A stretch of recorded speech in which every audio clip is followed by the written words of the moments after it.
I try to keep fairly private and quiet because I think that the power of shamanism, part of that power is to do it in a hidden, quiet, very meaningful way, but quietly. But I'll just tell you, when I was a little boy, I was walking around on the small farm that I grew up on, and I was about 4 or 5 years old. And I just had this tremendous sense that there was a man standing behind my right shoulder, about 20 or 30 yards behind me. And he was there constantly when I would walk in the fields, when I'd walk in the orchards. And I came to know that he was my great-great-grandfather. And his message to me was always one thing. He was telling me that in the 21st century, I would be a really well-trained Western physician, but at the same time, I would need to remember who I was, exactly who I was. Karen, I can't see you anymore. Did we lose? I know. I just wanted you to have the full screen, so I took myself off. Oh, okay. Yeah. So he was telling me that in the 21st century, there was some reason I needed to be an extremely well-trained physician, but also that I needed to remember who I was both ancestrally within my DNA and spiritually within the spiritual part of my luminous body. So over the last 30 years, that's what I've done. I've become board certified in internal medicine, emergency medicine, and holistic medicine. I've worked within the field of emergency medicine predominantly for the last 30 plus years in some really major institutions, seen a lot of things. But I've also spent a lot of time training with some really amazing indigenous and non-indigenous healers and shamans. And my goal has always been to try to put all of that together and become one thing walking upon the earth that was able to digest and understand both of those sides of the healing paradigm that I believe in. And I'll just stop right there until you ask me additional questions, Karen. Okay, I'm trying to do 3 things at one time. Everybody, except Gregory, please take your video off. Turn your video off so that we can focus on Greg. I'll help you all if you need. Hey, as long as I can see him and we have a slight break too, I just saw Mushroom. Yeah. I've never met him, but I want you so much for that video. Mushroom is a very special person in my life. I just love Mushroom. He is great. I could tell that in your interview. It was beautiful. There he is. Hey, Mushroom. Okay. Morning. Good morning. Okay, I'm going to turn you off, Mushroom. Just for a little while. Okay, hold on. All right. So, Greg, how did it come to you that shamanism was going to be a major path for you with your Western medicine background? I'll expand upon the story just a little bit. When I was about 5, maybe 6, I was on my grandfather's farm in southern Ohio, riding bareback on a pony that we were releasing back out into a pasture. Pony was bridled, but when the gate was opened for the release of the horse, I was on his back. The pony obviously did what ponies do. He took off into the pasture at full tilt speed, pulled the bridle away and the reins away from the man who was holding them. And I ended up flying over the head of the horse, oh my gosh, slamming into a rock with the top of my head. And according to the people that were around me, walking back to my grandfather's home, which was probably a half-mile away, and behaving normally for the next 2 or 3 hours until I suddenly started seizing. Now, my recollection of what happened was I remember looking down and there was a horse below my legs. And that's the last thing I remember for 3 days. So to answer your question more specifically, even though I knew my grandfather, my great-great-grandfather was following me around, I also, during those 3 days, know that I was dead. Mm-hmm. I was lying in the bottom of a kiva, and in that kiva, there were tens, if not hundreds of thousands of spirits above me. Mm-hmm. Circles upon circles of spirits. I've spent the last 50 plus years really trying to figure out what that was about. And that was one of the reasons that I ended up so deeply involved in shamanism. Mm-hmm. Interestingly enough, this particular time that we are currently in has really helped me in combination with the recent soul retrieval that I had done on myself. Mm-hmm. To understand what was going on at the base of that kiva, Mm-hmm. and why I think I'm here today during this pandemic. Mm-hmm. That was my those are really my two reasons that shamanism I knew was going to be a major part of who I was, but also that medicine was going to be a major part of who I was. Mm-hmm. Yeah. Have you ever heard of Meher Baba? Do you know who Meher Baba is, by chance? I think my internet connection is slowing down a little bit. I did Okay. not hear what you just said. Okay. Can you hear me now? Yes. Okay. Meher Baba is an Eastern Indian. Some people regard him as an avatar, one of the spiritual masters that incarnates. But he was, when he was, I think he was 7, he was hit. Somebody threw a rock at him and hit him in the head, and he was out for 3 days. And when you were talking about that experience with your horse, that initiation, I was reminded of Meher Baba, that he was out for 3 days. And when he came back, when he regained consciousness, he realized that something remarkable had happened, more than just getting hit in the head with a rock, but that his whole life was changing. It had changed in that time. What an initiation. Wow. And so how do you incorporate your shamanism though with your medical practice? I mean, how do you do that? It's pretty interesting to talk about that. And I usually don't talk about it a lot because it's an occult practice, but Right. there's never a time. Okay, so you might see me in certain times of my day wearing a white lab coat, stethoscope around my neck, introducing myself as Dr. Miller.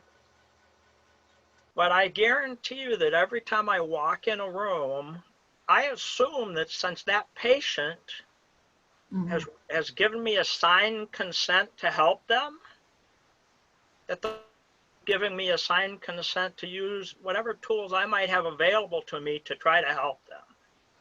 And that includes shamanism. Well, in particular for me, it includes the aspect of looking at a luminous body. You know, I don't know how many of our guests Oh, you'll have to repeat that again. the Andean people like to think about the luminous body and what you can see within that eggshell around each human being. So what I do is, in my emergency medicine practice, how I use shamanism is I'll walk in a room and there'll be a 45-year-old male there.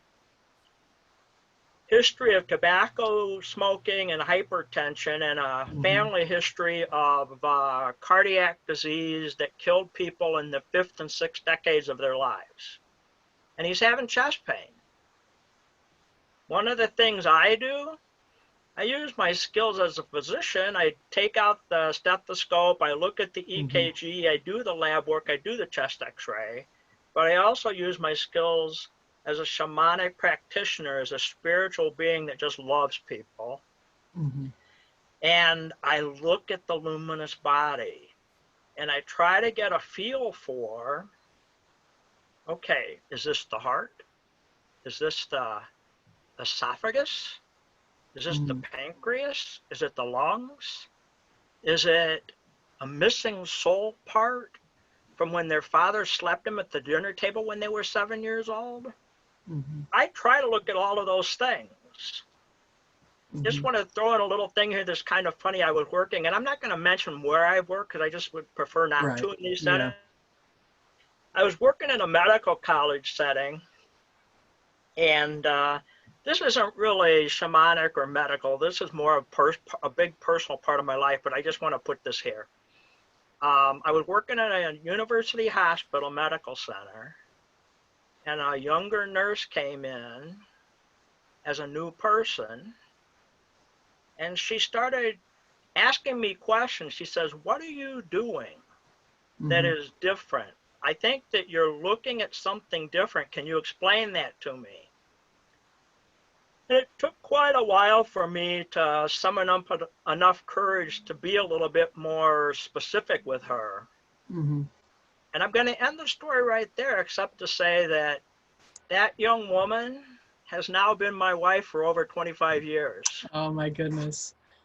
She, by the way, is a tremendous RN, currently still exposing herself inside of COVID-rich situations, who is also a very, very talented shamanic practitioner and psychopomp. So I was really fortunate that she could see what I was doing, and that led to our relationship. Mhm. With the COVID, with the COVID-19, with the coronavirus, how has that shifted what you are doing as a physician? And the next part of that question is how is your shamanic practice helping you with that?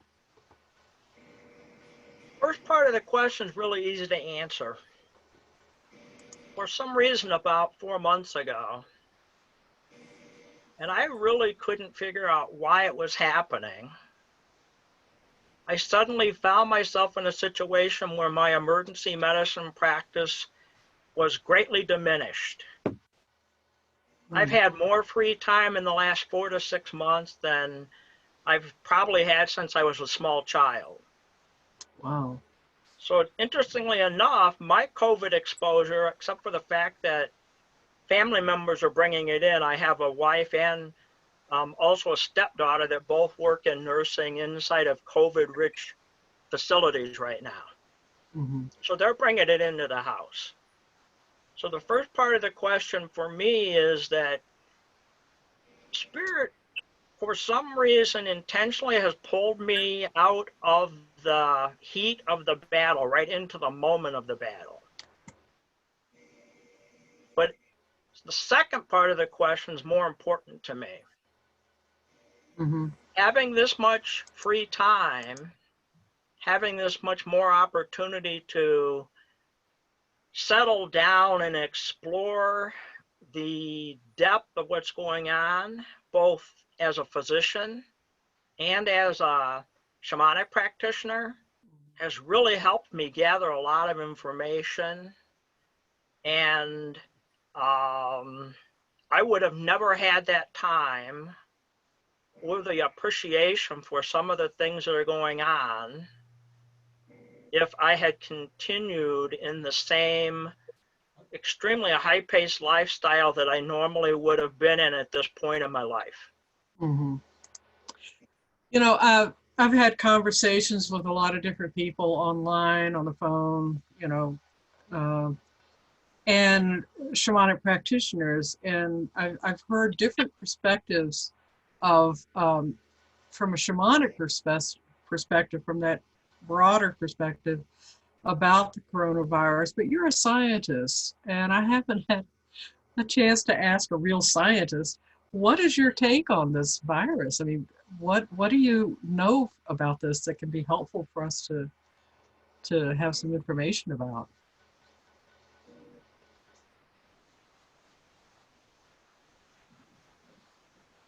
The it's a really hard question because now I want to why I'm taking a pause and thinking about this is there are some things that maybe we don't want to talk about. There are some things that if they distract from the loving potential of people that are working in the shamanic community, in the shamanic communities all over the world. I believe this particular conversation, we want to concentrate on these very positive things that we're doing. Now, as a physician, instead of trying to, I mean, obviously I've done a ton of journeys, I've done a ton of reading. You should see the stack of papers I've read. The amount of writing I've done this past 2 weeks, journaling about my journeys, my time with my medicine wheel, my time with my mesa. You know, there's a lot of information out there. There are questions about where did COVID come from? Well, from a shamanic perspective, I mean, yes, as a scientist, you can say it came from this, and this, but that broader perspective is, I think, is helpful. I don't want to say mystical, but you know, the spiritual components to where we are as a species and where we are individually, and how does that virus form who we become. Have you done some reflections on that? I have, and they're just mine. So whenever I'm going to say something like what I'm going to say right now, I always try to preface it with this. I try very hard to be humble. I think it's really important to be humble no matter what we're doing. Yes. But like one of the reflections I have on this entire coronavirus thing that's more out there, I'll just share it quickly. I think the coronavirus may be something that came to us that was more spiritually based than anything else. Attempt to actually infiltrate our DNA. I've done a fair amount of work with certain entheogens, and I know when I work with the entheogens, what I find is that they send small, subtle beings into my body that definitely penetrate into my DNA and make slight alterations in my DNA. And without going into a lot of detail, I think the COVID virus is actually doing the same thing to many of us right now. Some of us know how to work with that and digest that and evolve with that. And unfortunately, some of us don't have those tools or that genetic makeup, and we suffer illness and demise from that. Again, I'm just one small, I don't want to say small because small is a bad word in this situation. I am one simple man stating something as simply as I can, but also humbly admitting that it's just a truth that I believe in based on my spiritual work. Yeah, I'm hearing a lot of shifting in the conversation. You know, when Corona was just getting out there, seems like the conversations are shifting a little bit to maybe start exploring what is that deeper meaning. You know, how are we called as a species? And I think everybody slowing down is really a gift in this time because it's allowing for that reflection to happen among a lot of people whose lives, I can relate, are so frenetic sometimes that we don't have the time to sit back and say, okay, what is life trying to teach us? And I'm seeing COVID-19 as a teacher in this time for us. Yes, it's tragic, but it's also a teacher. What kind of lessons are you learning from this, or do you want to share that? No, that's actually a topic that's much more palatable, I believe, There because you it's go. actually something. It was something I was hoping we would talk about. Well, yeah. Yeah, I mean, I'm so amazed at how different spring is this year. Yes. I have a home in Ohio and I have a home in Arizona, and I'm in my Ohio environment this month. And spring is really coming upon us. So, slowing down, paying attention to the hummingbird nest you just discovered, Mm-hmm. paying attention to the woodpecker home you just discovered, paying attention to the Nusta, the nature spirit that you've never even noticed on your property before. Mm-hmm. Paying attention to the new life that is springing from the Pachamama, from the Mother Earth, in buds on the trees, Mm-hmm. in the grass, in the flowers. It's been an amazing time for me. Again, I'm a very, very busy man. Mm-hmm. I run around a lot. I fly all over the country. My emergency medicine practice the last 15 years has been I jump in airplanes. People fly me all over the country. I fill spots and I fly back to the next place. Very, very busy, ordinary reality guy. I Mm-hmm. am so thankful that this time has allowed me to slow down, to be more aware of the non-ordinary things that are happening around me all of the time. I'm very thankful, and I think many of us that are human on this planet right now are aware of this.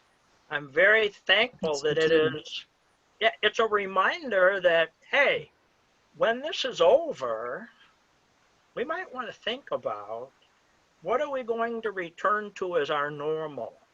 I know I'm really thinking about it a lot. Yes. Well, one thing I'm seeing on social media, especially, but even just being, when I go to the grocery store and or whatever, the notion that we're all in this together is 180 degrees departure from that. I'm this, you're that, or we're here, you're there, or I'm Democrat, you're, all of that divisive stuff that we've been experiencing for the last few years. uh, there's something else that's emerging uh, among us right now, and I'm seeing it, and it's just exciting to see. You know, it is. I just love that. Do you have a response to that, or are you seeing the same trend? Um, what I'm hoping is that what we're seeing right now in that regard Uh-huh. is not just a momentary phenomena. I think we have a great opportunity right now to, as human beings, come together and love each other.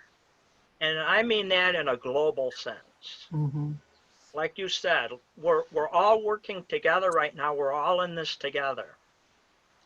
So can we stay in this together once the Yes. immediate crisis is over and actually Mm-hmm. do something really important about becoming a global community that loves and cares for each other? Mm-hmm. The one of the things I thought we'd speak about too, and most of the listeners here are probably very familiar with this, but the term Pachacuti. Do you know that one, Karen? Yes. Yeah. So the term Pachacuti.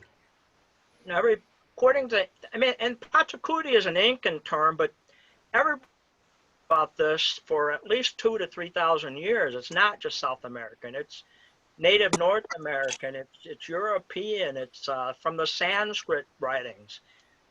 This is a Pachacuti. This Mm-hmm. is a time of probably one of the major 500-year cycles that the Andeans speak about, but it's also a time of multiple personal Pachacutis. So within the realm of a huge global shift that's occurring, we're also each individually experiencing our own personal Pachacutis. Mm-hmm. And as an example, mine is my Pachacuti right now, the personal changes I'm experiencing inside of this global pandemic, to understand that, hey, the reason you were lying in the bottom of that kiva when you were 5 years old is so that you will now, at this moment in time, Mm-hmm. realize how important it is to slow down, love each other, open your heart, open all of the energy systems that I call nawis, or little eyes, Mm-hmm. that connect you to the elements and connect you to the power coming from the earth and the power coming from the sky. And is it time to do that in such a way that we can all slow down, Mm-hmm. take care of each other, feed each other, love each other, provide good medical care for each other, and so many other socioeconomic things that need to be addressed. For Mm-hmm. me, this Pachacuti, this huge pandemic event, which I believe is what some of my Andean teachers have been talking to me about this for years. They think it started in 1990.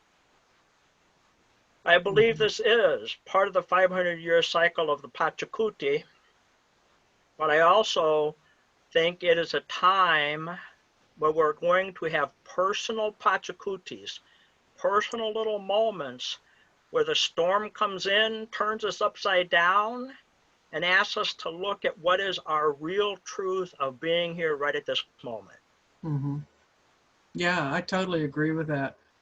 And I would even think that, this global response, however that response is percolating among our species, but this global response to this virus, I think also that it's beyond 500-year cycles. I think it's um, we're in a whole new paradigm, and how this is the first major global event in this new paradigm that we're called to respond to. And if you look at, when I look at how we respond to other things versus how we're responding to this, there seems to be something awakening in our species. The delight that people are having seeing for instance, wildlife wandering down their city streets. you know, I mean, we've never experienced, and people are just delighted at that. I mean, somebody posted a picture of pumas in their front yard, and they were just all thrilled. Whereas maybe 3 months ago, they would have been not thrilled at all, But something is shifting for us, which I just love. If anybody has any questions, now I've muted everybody except Greg and I, but if you have any questions for Greg, unmute yourself and chime in and see if we can get a conversation going. Okay, and if you don't want to speak, if you want to just put in the chat what your question is, I'll read that to Greg, and we can get that going. Hey, So Karen, yeah. while we're waiting on those questions, can I make one other statement? Oh, yeah. Another comment that I want to make that kind of goes along with what you were just telling us.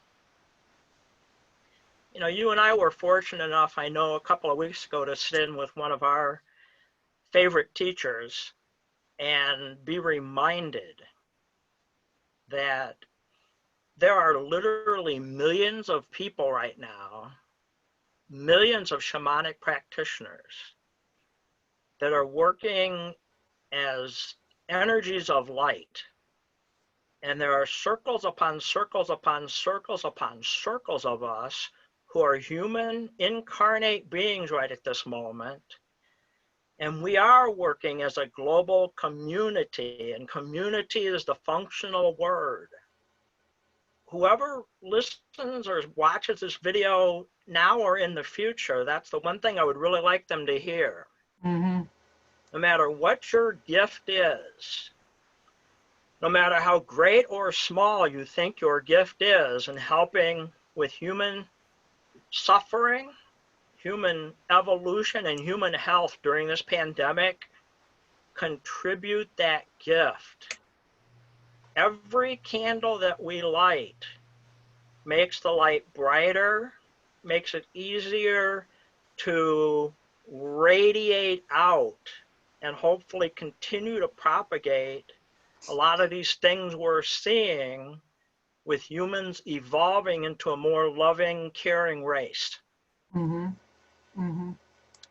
Greg, somebody typed in, could you please define Pachacuti? And the next question that came in is associated with that. Is there any advice on handling the larger Pachacuti and personal Pachacutis with grace? I'm going to go to the, well, okay, I'll go to the first question first. Pachacuti, and I'll spell it. It's spelled a couple of different ways, but it's Pachakuti. Some people put a C in there for that last, instead of the last K. But Pachacuti basically means that most indigenous cultures have believed since the beginning of time that we have cycles. For the Incans, it's 500-year cycles. The last Pachacuti that they experienced in their minds was in about the 1500s. It was when the Spaniards came in and destroyed their societies and tried to kill every last one of them. Fortunately, they did not kill all of those shamans. Mm-hmm. So now we're at the end of another 500-year cycle.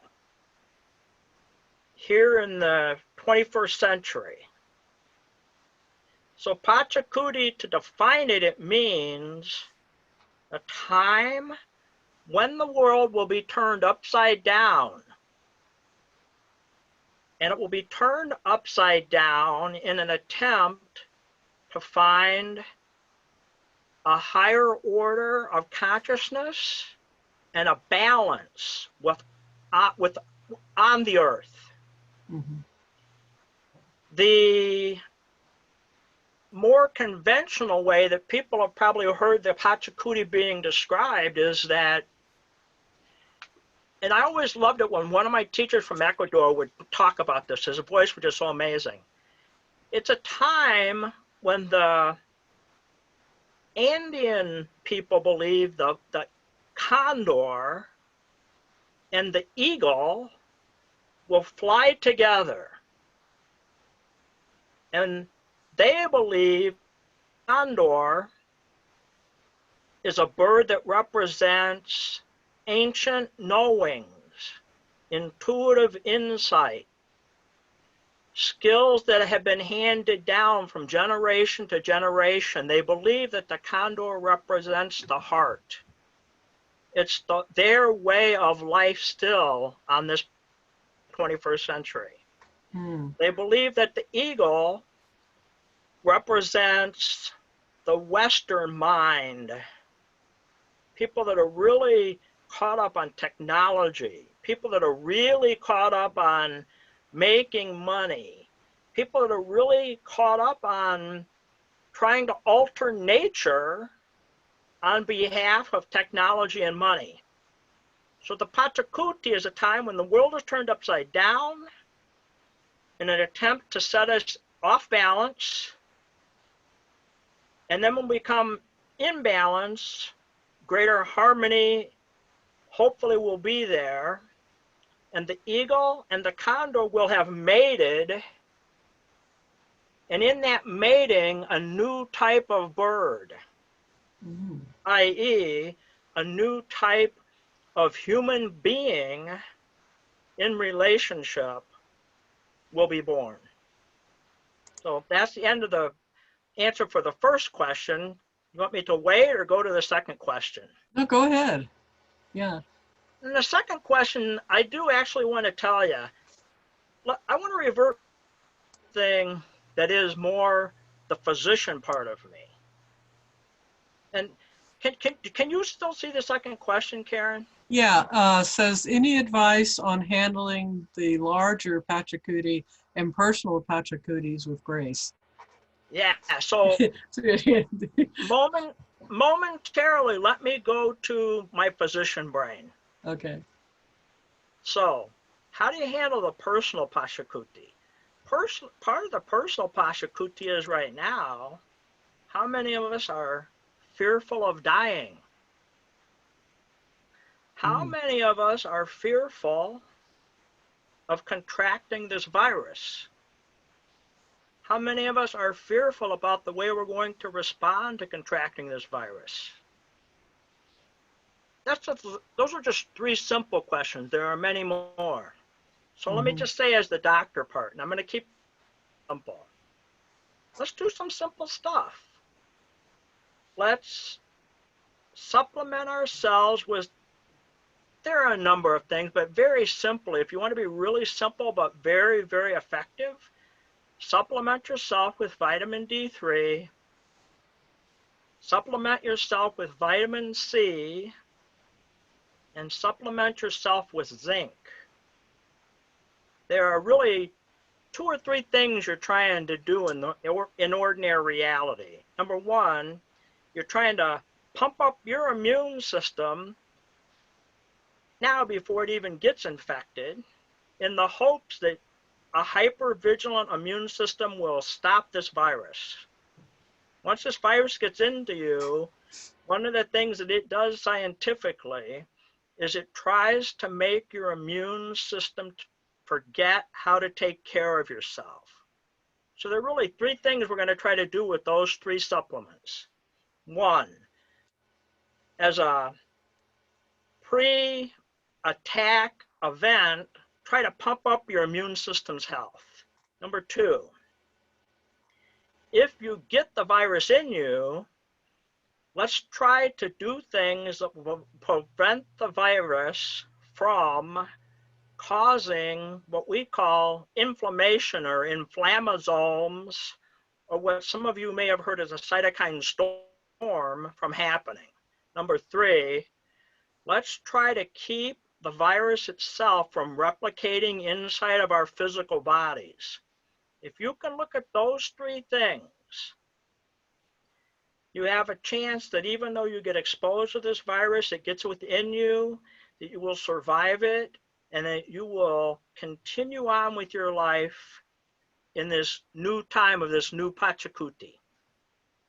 Now, the other thing I want to say, I'm going to shift brains now, though, and I'm going to go to more of my shamanic way of thinking.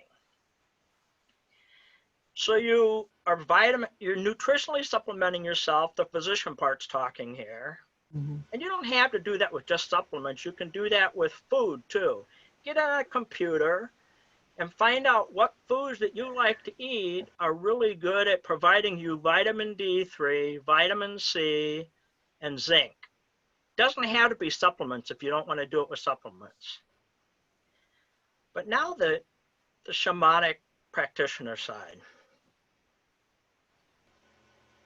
Multiple times daily, what I'm doing for myself, and many of you I'm sure are also, but if you're not doing this, I just want to share it. In whatever ways you use spiritually to increase the light, the strength of the light inside of your luminous body, you need to be paying attention to that. For me, it actually is a relationship with the elements and nature.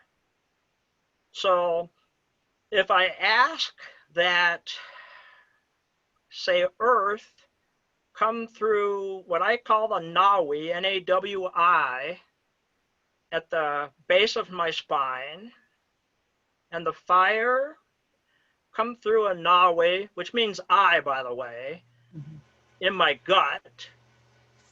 And if I ask that the eye open over my heart and bring a tremendous amount of water element, and if I ask that the eye in the front of my throat open and bring in a tremendous amount of air energy, and if I ask that the eye in my physical eyes and in my third eye open and bring in a tremendous amount of ether, or concha, the Andeans would say, down from the father sky.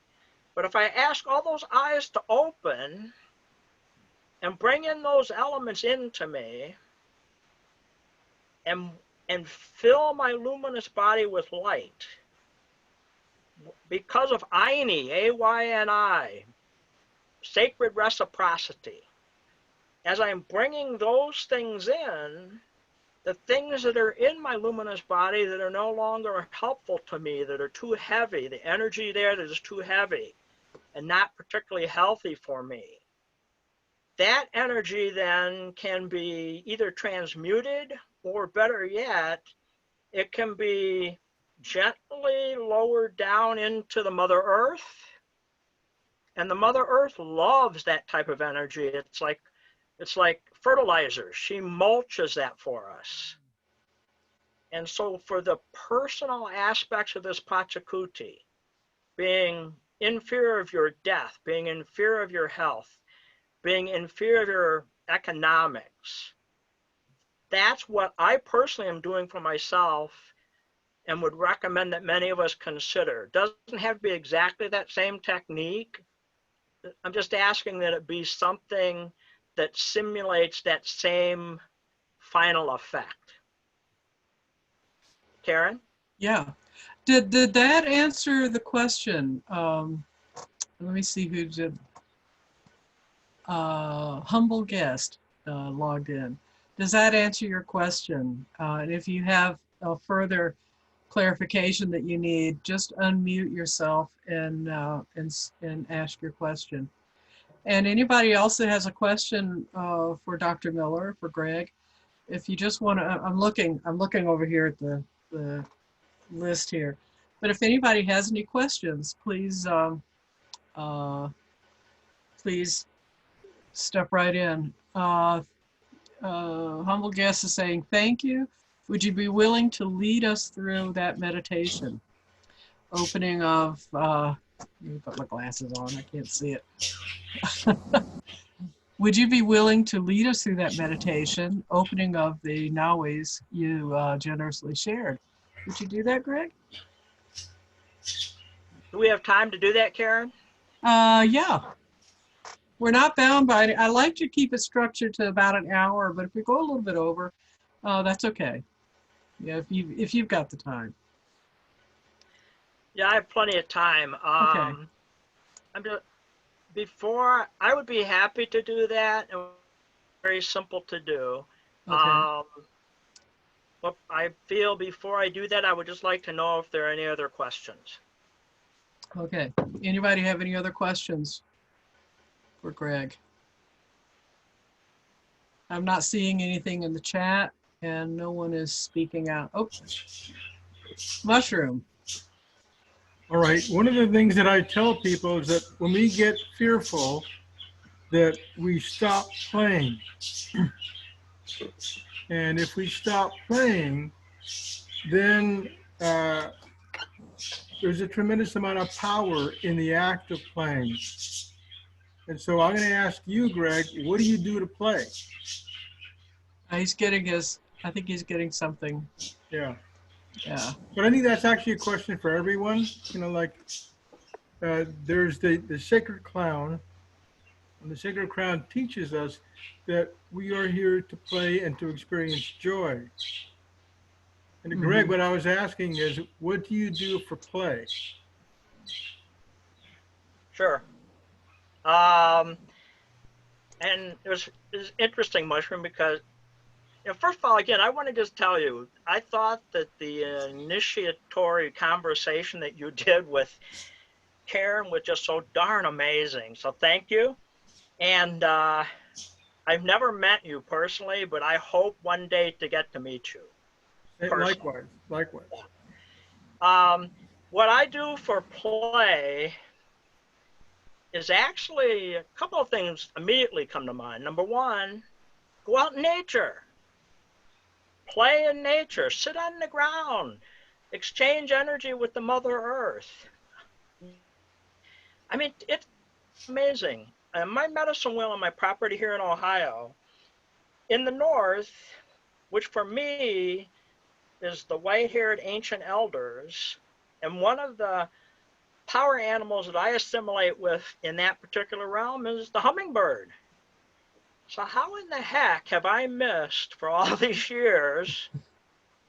There's a hummingbird nest within 20 feet of my medicine wheel in a tree that's been bare up until the last few days, and I didn't know it was there. So I play with nature.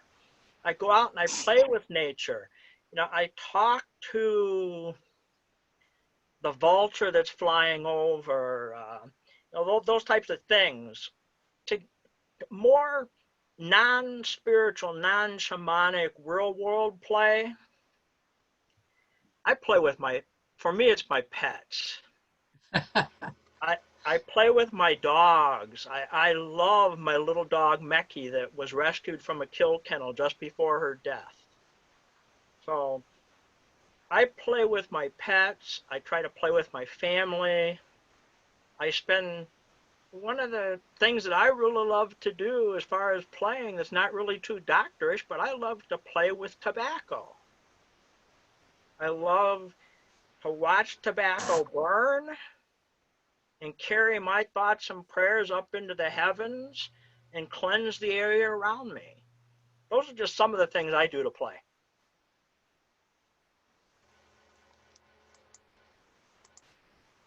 Okay. Now this is being recorded. I just want to let y'all know it is being recorded. If you don't mind being on the video of this, unmute or turn on your video, and you can do that in the lower left-hand corner of your screen. There's the mute for the microphone. There's also the little camera icon there. If you have a question or if you would like to join in the conversation visually, just turn on your video camera and you will be, you'll be on the screen. Let's see. Isarma said she likes to color. It's playful and creative at the same time. Also likes to play with the grandkids, go for a walk with the husband and dog, play video games. Oh, I was a real Lord of the Rings video freak about 10 years ago. Play video games with friends I've moved away from, but we can still talk on the audio, stay connected, sing pop songs versus more spiritual stuff. And I play with my cat. Anybody else have anything to say before Greg leads us in that meditation? I'm not seeing anything. So Greg, it's all yours. Okay. I want to turn the lights down. Okay. This actually is the room that I work with my mesa in, but I'm going to leave the lights on. Okay. Because I think that for the video, I think I need to be able to be seen. So the first thing I'm going to do is just light something here called Palo Santo.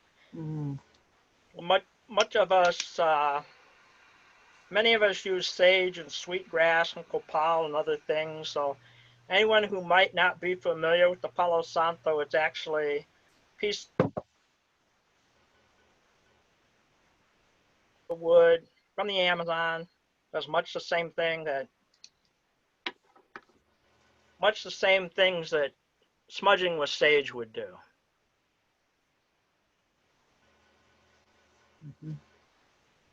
And I invite you to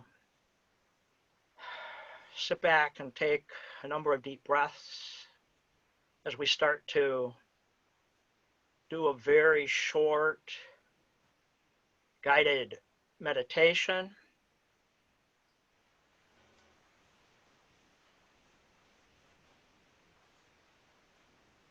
We're going to make the time on this video, but I want to open the invitation to you to remind you that you can do this anytime you want at home, and do it as long or for as shorter periods as you feel is necessary for you to help cleanse yourself. And for me, I don't care if you leave your eyes open or if you close your eyes, but I'm going to invite you to close your eyes. And for those who are not aware of what terminology I am just talking about when I say luminous body, I want you just to imagine, feel, sense giant translucent white egg that is completely surrounding your physical body. That's what I mean when I say luminous body. Some of you may notice that your white egg is filled with nothing but beautiful effervescence and perhaps the color white. Some of you may notice that there seem to be little places where the density of the energy inside of this egg is heavier than you want it to be. Doesn't seem to want to move quite right. Some of you might even notice that there are little places within that egg where there are black smudges, red droplets, places that are gray. There might be emotional feelings in some of those places, and don't worry about that. It's all just energy. So you're sitting here with your eyes closed or open, completely surrounded by this egg, this luminous body. And the first thing I'm going to do is to visualize a huge eye, E-Y-E, just behind your sacrum, just behind the lower part of your butt. I'm going to ask you, within the limits of your own comfort, to open that eye. Optimally, open that eye wide open and let it drink in the element of earth.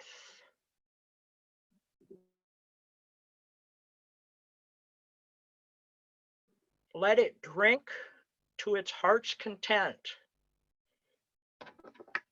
As that element enters your luminous body, let it fill the luminous body with the power of the earth element. If there are places within your luminous body that are particularly in need of help from this particular element, let the earth element go to those places and help you. The reason to open this eye is to help strengthen the light within your luminous body, and it's also to help strengthen the power within your luminous body. Slowly bring your attention upwards. Bring it to the area just above your belly button. And again, visualize a huge, beautiful eye right there. Allow that eye to open as widely as you are comfortable with allowing it right now.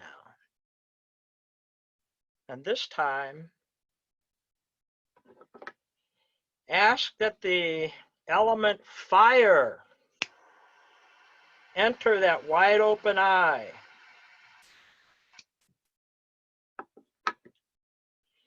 Ask that fire to fill your luminous body with the energy of the element fire.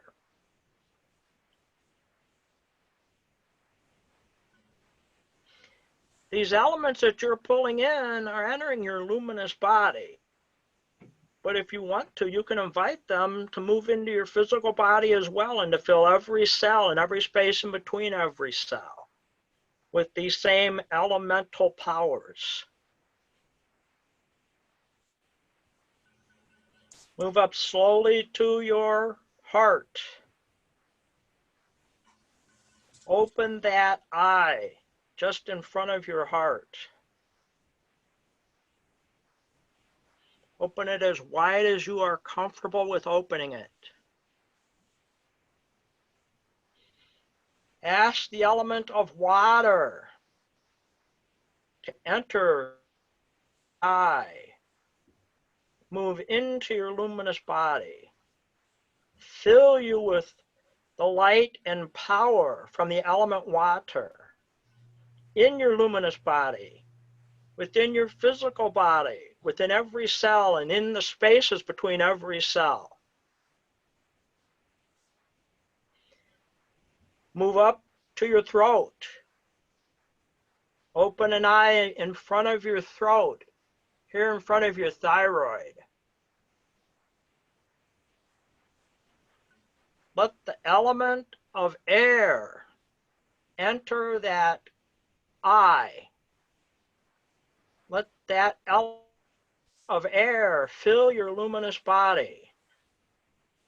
And if you feel comfortable doing so, moving into every cell and into the space between every cell in your physical body as well.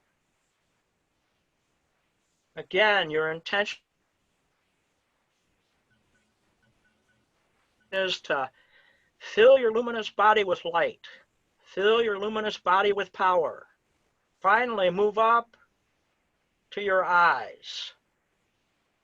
Move up to the space that is in between your eye. Open that eye fully as you possibly are comfortable with. And in this space, allow the energy of the ether, the etheric, the highest ascended spiritual realms to enter within you, to fill your luminous body, to move into every cell and into the space between every cell. Now sit quietly, bringing your awareness back to that luminous body, that huge egg that is completely surrounding you. Wow, for me right now, it's like there's a tremendous rainbow manifesting all through that luminous body. And I thank those of you who are here listening, because that's where that's coming from. But just feel what's happening. Are there places that are being reinvigorated? Are there places that are becoming more powerful? Are there places that are becoming more whole? Are there places that are becoming more filled with light? Is this filling of light and power making you feel more capable of going out and doing your role in the world right now with helping all of human nature, all of the human species mount an answer to this pandemic?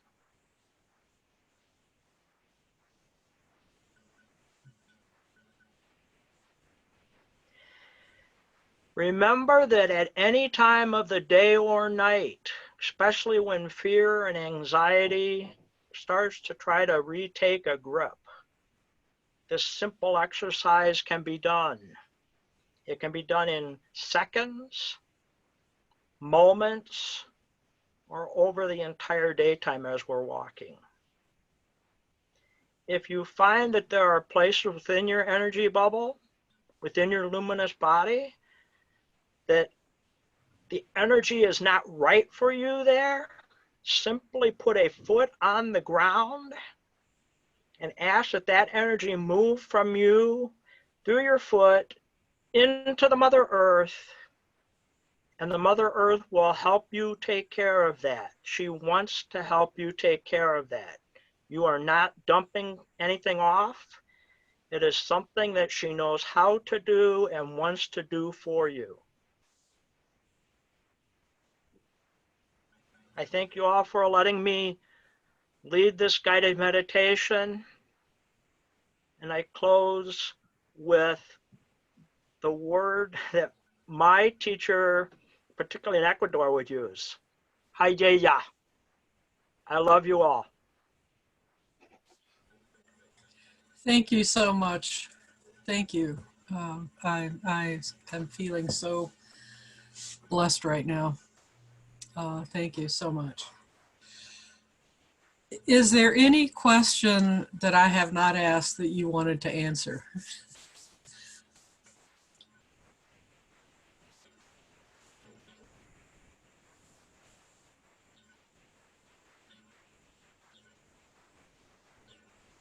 Can you hear me, Greg? Oh, I'm sorry. I thought you were asking them. What was the question? What did you say, please? My question was, is there any question that you wanted to answer that I have not asked? No, I would close with just saying this. We're physical beings. Take care of yourself. Amen. So the simplest ways to take care of yourself right now physically are those simple things I talked about. There are many other things we can talk about, many other things you will find with your functional medicine practitioners, with your traditional Chinese medicine people, whoever it might be.